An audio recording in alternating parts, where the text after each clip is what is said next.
guys, I'm Trina, and this is my full series review of the March Trilogy by John Lewis and Andrew Aydin, which is illustrated by Nate Powell. This series is a graphic novel memoir of John Lewis's life. John Lewis is a current U.S. congressman. He was one of the biggest leaders in our civil rights movement back in the 60s. He has impacted our government and race relations and so much in our country, along with a lot of other civil rights leaders, but John Lewis is one of the big six civil rights leaders. He's the only one that is still alive. So to get a story from his own perspective when he is the only one left that can tell that, I feel like this is incredible. John Lewis does also have like an autobiography out about his experience, which is just like the normal book format, but these are graphic novels. This is a completed trilogy, so you can pick up all three of them and have the complete story here. And book one covers John Lewis's childhood and what he wanted to do with his life when he was young, growing up on a rural farm. And when he went off to school in Nashville, Tennessee, he got involved with an activist group. And book one covers a lot of the sit-ins that he and his group were involved in the downtown businesses that were trying to end segregation of businesses. Book two picks up from there as he becomes involved in the Freedom Rides, which were where they were trying to end the segregation of buses. And then it moves into the 1963 March on Washington for Jobs and Freedom, which was a huge protest for civil rights where Dr. Martin Luther King Jr. was also a speaker, and so was John Lewis. Book three goes on from there, and this one largely deals with the March on Selma and Bloody Sunday.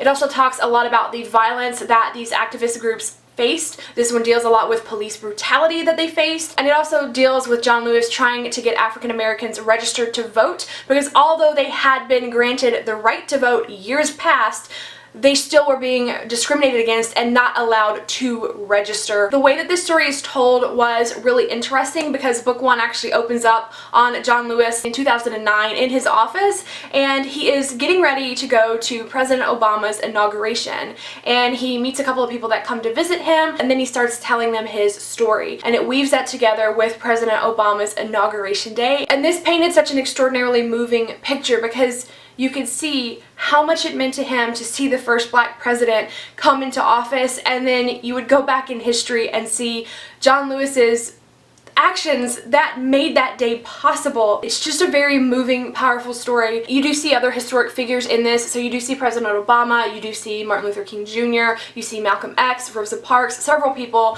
who he has met who have impacted his life, who got him involved in the organizations that he has been involved in, and who also played very large roles. So it's his story, but it's also an overall story. You see President Kennedy and President Johnson and just a lot of the politics in that time. I sincerely wish that these had been around when I was in high school and I studied this. It would have made that learning experience so much more impactful for me because I would have been hearing him tell his own story instead of just reading a textbook. I really wish that every American would read these, and I really hope that high schools are implementing these in the classroom. The only thing that I will say in terms of giving this to like teenage readers, I think that it is very accessible to them. I think that they would understand it very well. The only note that I want to make here is that the N slur is used quite often, and I think that it was handled appropriately because that is something that John Lewis witnessed. I just want you to know that if that's a word that has harmed you,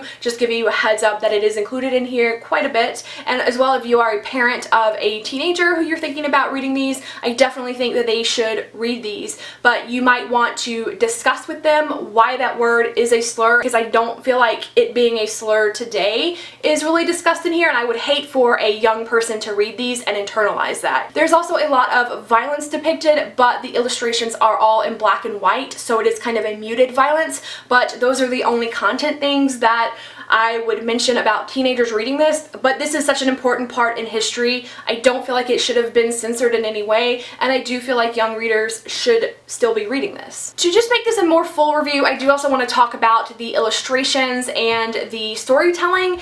The only issue that I had, and it was such a small issue, and this really was in book three only, I felt like this is such a large story and so much was trying to be fit in to a limited format because graphic novels only have a short amount of time and fewer words that they can tell their story in, and I did feel like, especially in book 3, that the storytelling started to become a little bit choppy. So much was trying to be fit in that it would be brought up and then almost immediately dropped, and I can see why John Lewis would really want to tell like every aspect of the story, but there were several times that I found myself flipping back a page to make sure that I didn't accidentally skip a page because things just felt dropped suddenly. So that's like the only negative thing that I could even say about the series, and that's no big deal. I really love it, and again, I wish everyone would read these. I know a lot of people are currently doing diversity bingo, so this is one that would count for nonfiction, and it would count as own voices, of course. Being that they are graphic novels, they are pretty quick reads. It's such an important part of our history that has shaped